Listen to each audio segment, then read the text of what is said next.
Hello and welcome to the Quiver channel. I am Jason, your host. Let's do a world news update. A friend of mine messaged me and explained a couple of situations going on, and things are getting a bit hot. Now let's remember, when I look at the news, when I look at things like this, I don't get emotional. I'm not religious. I'm taking it from the facts of the situations that are going on. I have no grudge. I have no personal vendetta. I have no bias when it comes to it. I'm looking at the data. Now, people have said that, Ukraine is being ungrateful because now they're saying that F-16s that are about to be delivered in June or July are useless. No, they didn't say that. You've got to understand the kind of asymmetrical warfare going on. You've got an absolutely massive country, massive resources fighting. It's a David and Goliath situation. It truly is. Now, back in 2023, what they're saying is, back in 2023, when they asked for the F-16s, back then, when Russia was planning its push, the F-16s were extremely important because the Russians were using their fighters to cover their ground forces pushing forwards. The F-16s would have countered that, in fact would have punched the proverbial Russians in the nuts, and it would have been a very different situation. 1 year later, the fighting has taken a different turn. More drones, more ground grinding battle, less fighters in the air on the Russia side. They don't have that many left, unfortunately, or more to the point, they don't have as many pilots, seasoned pilots, to fly them. So they're switching to drones and all of that kind of thing. So now, and this is what the Ukrainian minister was talking about, is that it isn't that those won't be useful, they will be useful, but right now it's howitzer shells, it's drones, it's ammunition that is the most important thing now for ground battles, for full contact. So that's that. I wanted to point that out, that in no way is Ukraine being ungrateful about the F-16s when they loaded them last year, but the battle has moved on from that point. They will still be useful, but not as useful as they would be back then. So just click a button.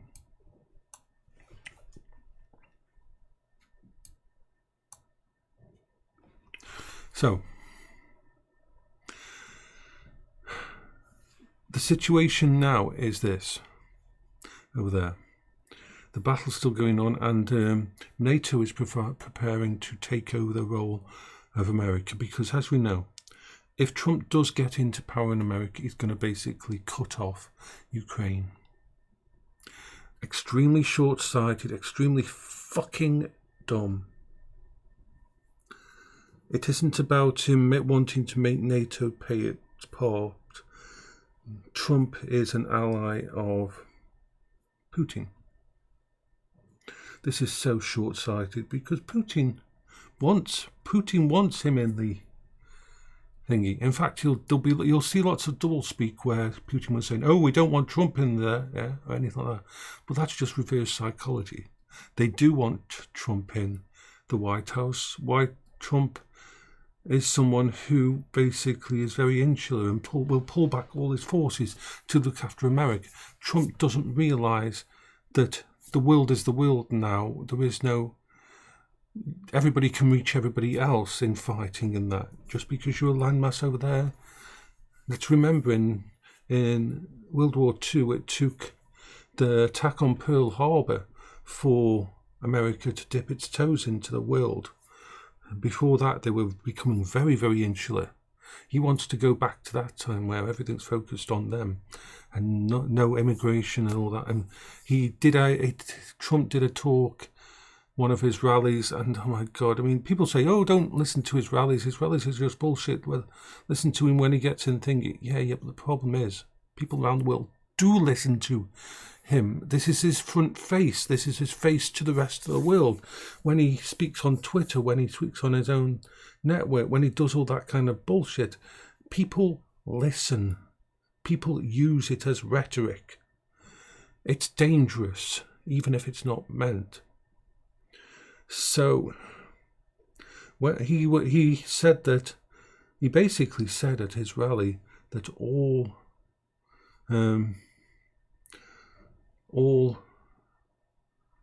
immigrants are animals. They're not people, they're animals. This is a very, very bad thing to say. Not only have a lot of immigrants in America built America to what it is fucking now, but if you tell that to your supporters, that justifies them basically doing anything they want to those immigrants. I think there's going to be far more violence against immigrants than that now in America. Because if the president says that they're just animals, then anything goes against animals. So yeah, that's a downside. Now let's talk about Iran and Israel. Oh boy, oh boy. Let me state this. Israel had every right to defend itself, had every right to try to deal with Hamas. They set themselves an impossible target, though. They set themselves an impossible fight.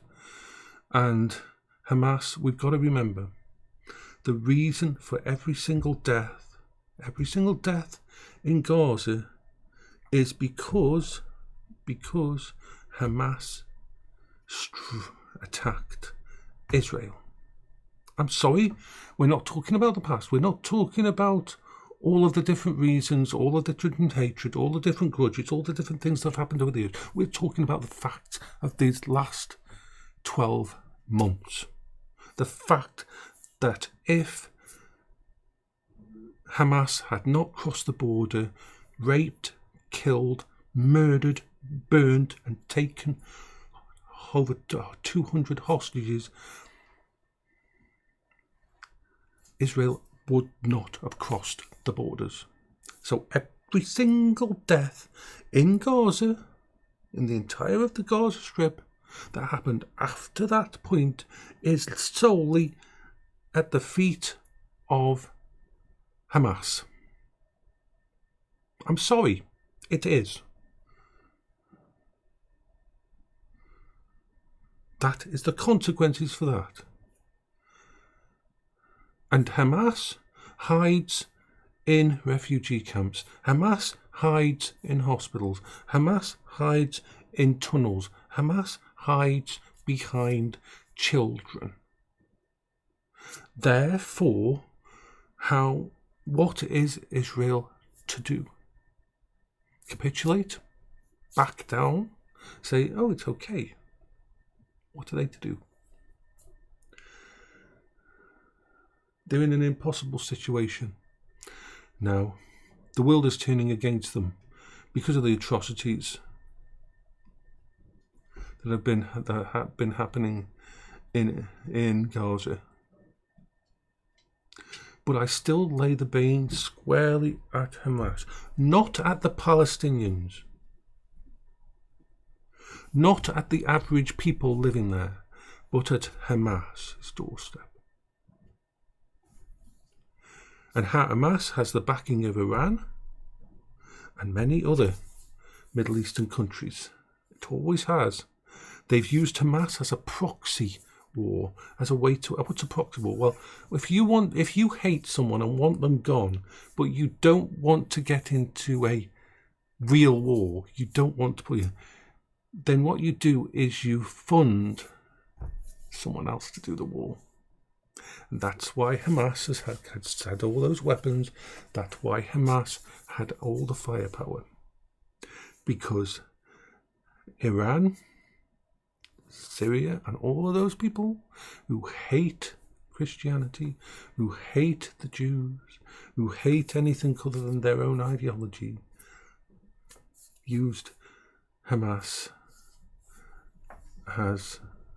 and other regional terrorist groups, Hezbollah and stuff like that, to fight these wars.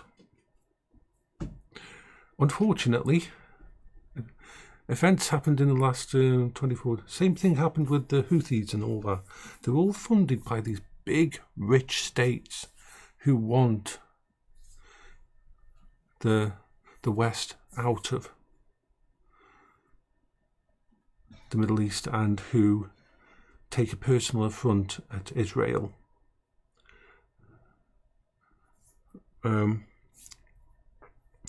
And so we're in a situation now that's even taken a step up towards World War III, sadly, because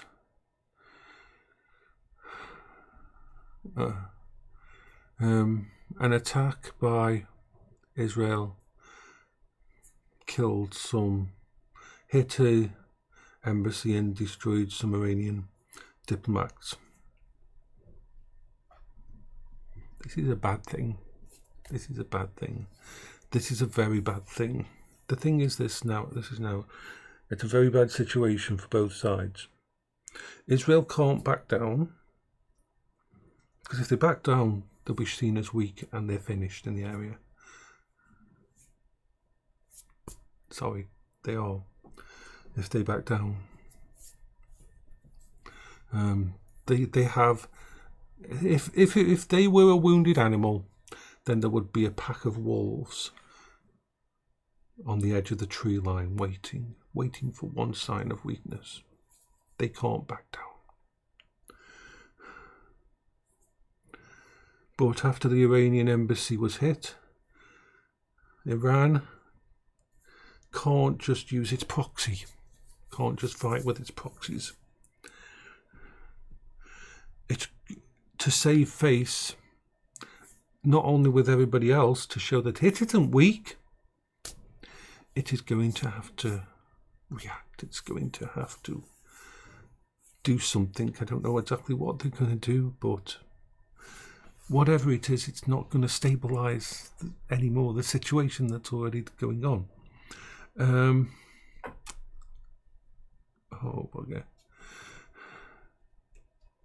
Already reached out to my friends in those areas, and just they already know.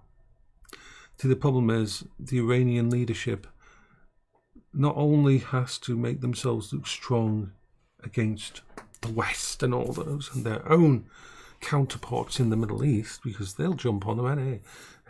If you look back at how weakness is seen in the Middle East and how the reactions that happened, not good.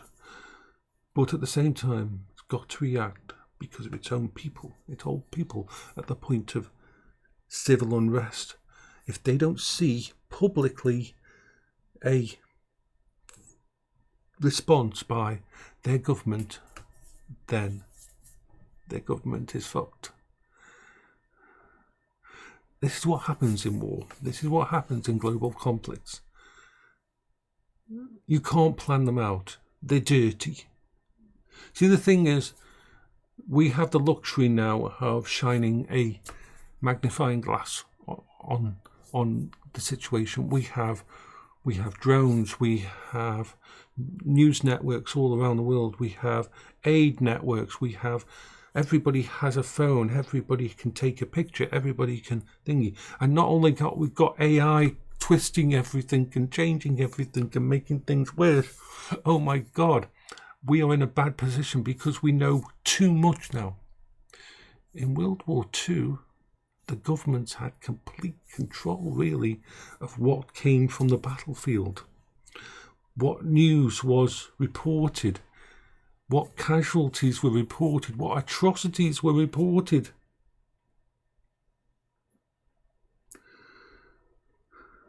Now we're realizing can you imagine how the Vietnam War would have gone if every single soldier had a cell phone and a mobile phone.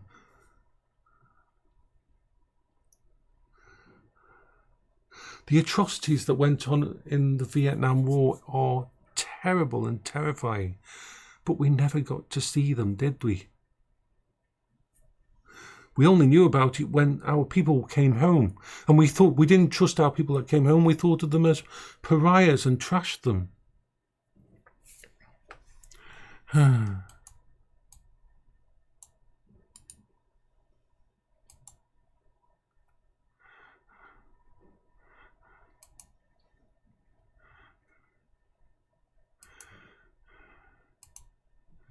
Sorry, I had to press something. So it isn't that wars got better. War's a lot cleaner than it used to be. A lot cleaner than it used to be. A lot less people die than used to.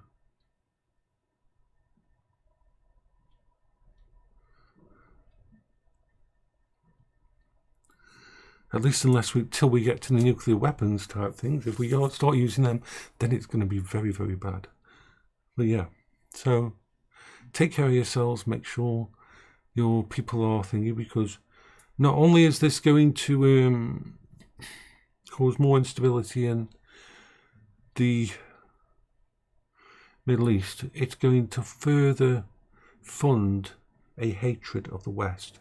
It's going to further fund ISIS and other terrorist groups to attack the West, because they're going to, this kind of thing that happens, it's fuel for the fire, and it's not good. The world is in a very, very bad place. I think the scientists, when it came to the doomsday clock, copped out. They knew they didn't want to panic people. I think they copped out. I think we should have shifted to within like 3 or 4 seconds of midnight by now. But who wants to do that? Who wants to say they think we're fucked? Obviously me. I still would think we've got a chance, but yeah, things are getting a little bit hairy. So this is Jason for the Quever channel. I hope you're all having a good day.